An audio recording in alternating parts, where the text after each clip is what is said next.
Hey y'all, it's Chris with Rockin Farm, and today's show is going to be a little bit of a homestead grab bag. Before we jump into this, let me get these guys fed so that they'll actually let us talk.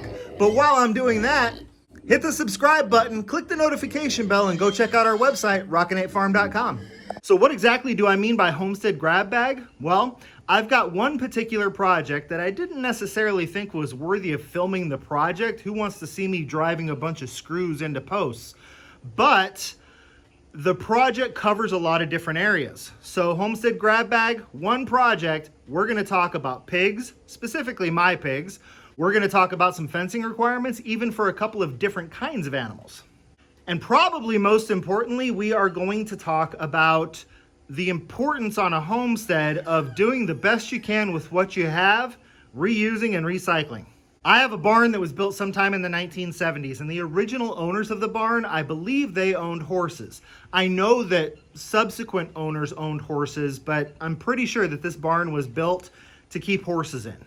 This barn is 50 years old, and the one thing I can tell you about it is that the bones are very strong. Everything else is falling apart. 50 years of weather, 50 years of dry rot, etc., etc. Like I said, the big posts that hold up the barn, the big rafters that hold on the roof, everything looks really good. It's more stuff like the siding, etc. So I find myself with this old barn, I just kind of keep putting band-aids on it. And that's not the practice that I like to use the best, but I just don't have the money to take the skin off of this entire barn and go out to the store and purchase all new skin and put it all back on. That would be an unbelievably expensive project. So I'm at the phase now where I do things like cut off a piece of rot and then just shove a scrap piece of plywood that I have down in there and screw it on. I mean, my thought process is the plywood was scrap and it's gonna rot out, but what was there was rotten already, and the other piece needs to come off the barn, but it needed to come off the barn anyhow, so it's gonna get me by for a little bit. Well, I'm not the only one who's been putting band-aids on this barn over the last 50 years, so we need to do a little project in here because we've got a new piglet coming. He is our breeding boar. I've got the pigs out in my barn already that, I'm teaching how to respect the hot wire and teaching how to use pig water nipples, and quite frankly, I just don't have room for them on the pasture right this second because I can't put them in with the guys that are 6 times their size.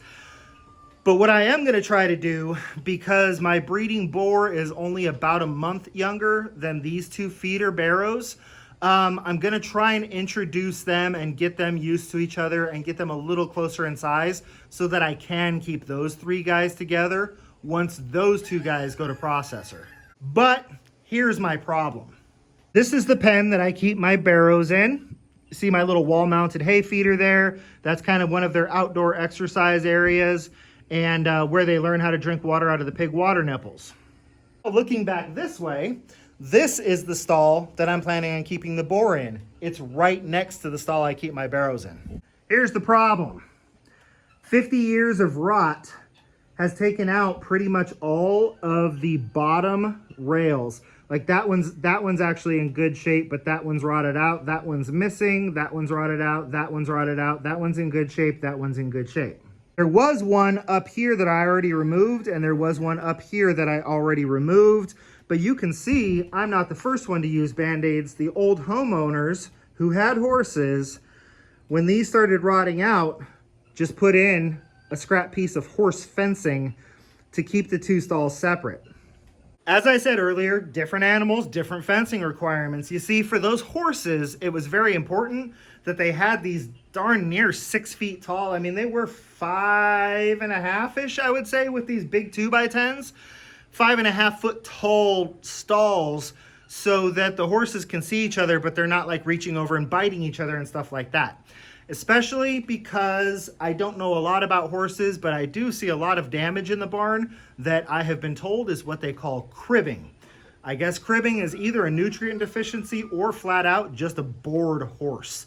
So, and what cribbing means is that they gnaw on the wood.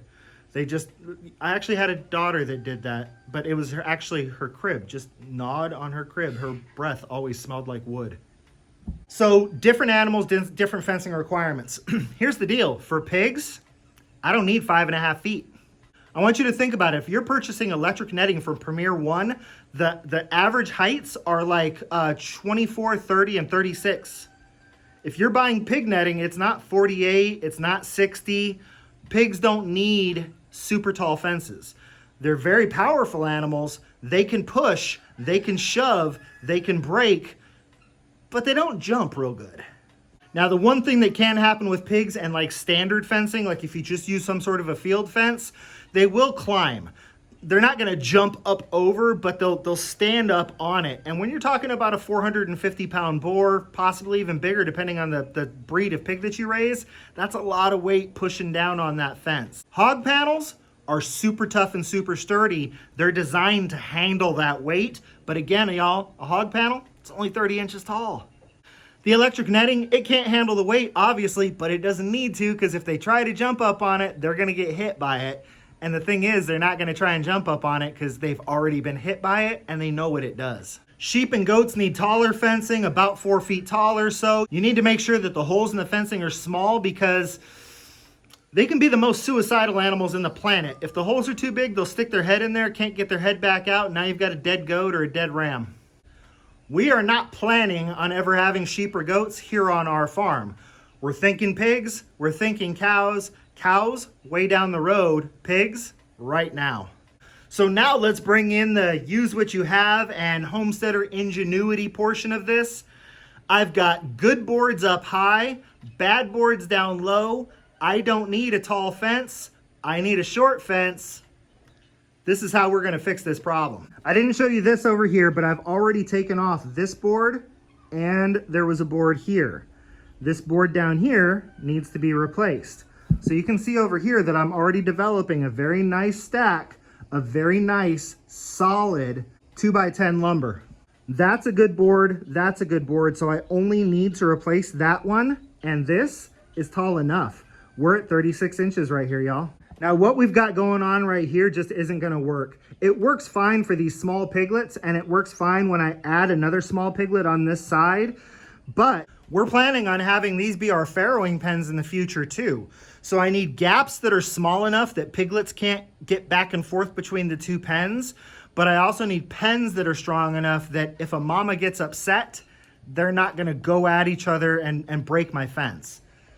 This horse fencing tacked to rotten lumber, a good high school linebacker could probably make a run at it and get his way through. And I would stack a 250-pound, 300-pound sow up against a high school linebacker any day of the week. Plus there's this, what if we end up buying a new boar and that new boar is like a proven mature boar, 400, 450 pounds already, and we bring him into the barn to quarantine him and make sure that he's healthy before putting him out with the rest of the herd? That fence ain't gonna hold a 450, 500-pound boar anyway, anyhow. But 2x10 rails screwed into 4x4 and 4x6 posts, I think we've got a pretty sturdy fence there. That's gonna handle them getting up on it and having their weight bear down on it.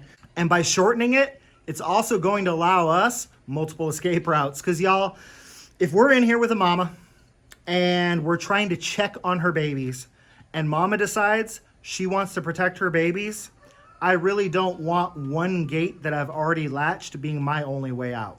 So what we end up with when I'm done with this little project is 1, 2, 3 secure pens. Got to figure out food and water solutions, but that's okay. 3 secure pens, 2 of which have outdoor areas where I can allow pigs to do whatever I need to do with the pigs. Inclement weather, farrowing season, quarantining, whatever I need to do. So, again, I know y'all don't need to just watch me screw lumber into 4x4 posts.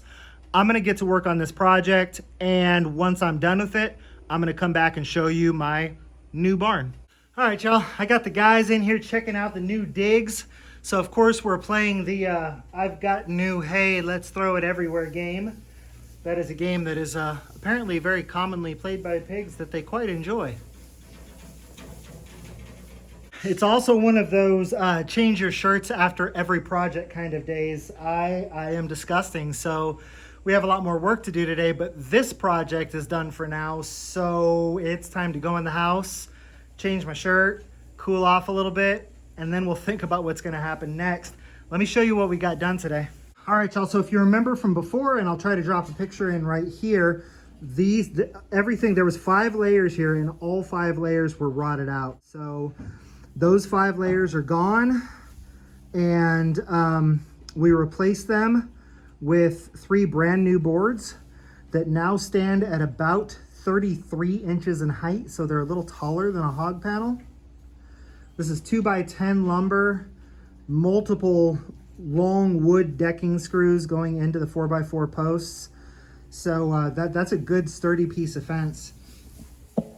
This fence, these 2 were here, that one was rotted out on the bottom. So we took one from the top and put it on the bottom, and then another one from the top over here is one of the ones that went over there. And pretty much the same thing here on the fence that separates the 2 pens. I had like 2 pieces of lumber in this fence that were good. The rest were all rotted out. So I had to find 3 other pieces. Most of them came from here and or this section over here, where right now I don't need to keep animals in. So I was robbing lumber from this area, leaving just enough that, you know, plus I got the big cage in the way, leaving just enough that maybe the little pig and dogs and stuff will stay out of the feed area. When I get ready to put animals in here, that's when I'll go to the store and buy some more dimensional lumber. That's it, y'all. We got like somewhere between 32 and 34 inch fences all the way around. Good, sturdy, old growth 2x10 lumber. This is the stuff that's not all rotted out. All the rotted stuff is gone. The piggies seem to really be settling into the new fencing, and I think they really like that it's very easy to give them loves and pats now. Yeah. So like I said, the nice things about the 30-inch fence is I can do stuff like if I come into this stall to do chores, close that gate behind me, I can come in here and do what I have to do very easily, just climb over the fence and do what I have to do in there. If I've got an angry boar or an angry sow over here and they don't want me in that pen, I can very easily jump the fence and get into this pen. So I love the fact that it is sturdy, it is strong, it is well built, and it's just the right height that it's more than enough for the pigs, but also low enough that we can very easily just get around the barn now without having to go through gates and walk all the way around, et cetera, et cetera.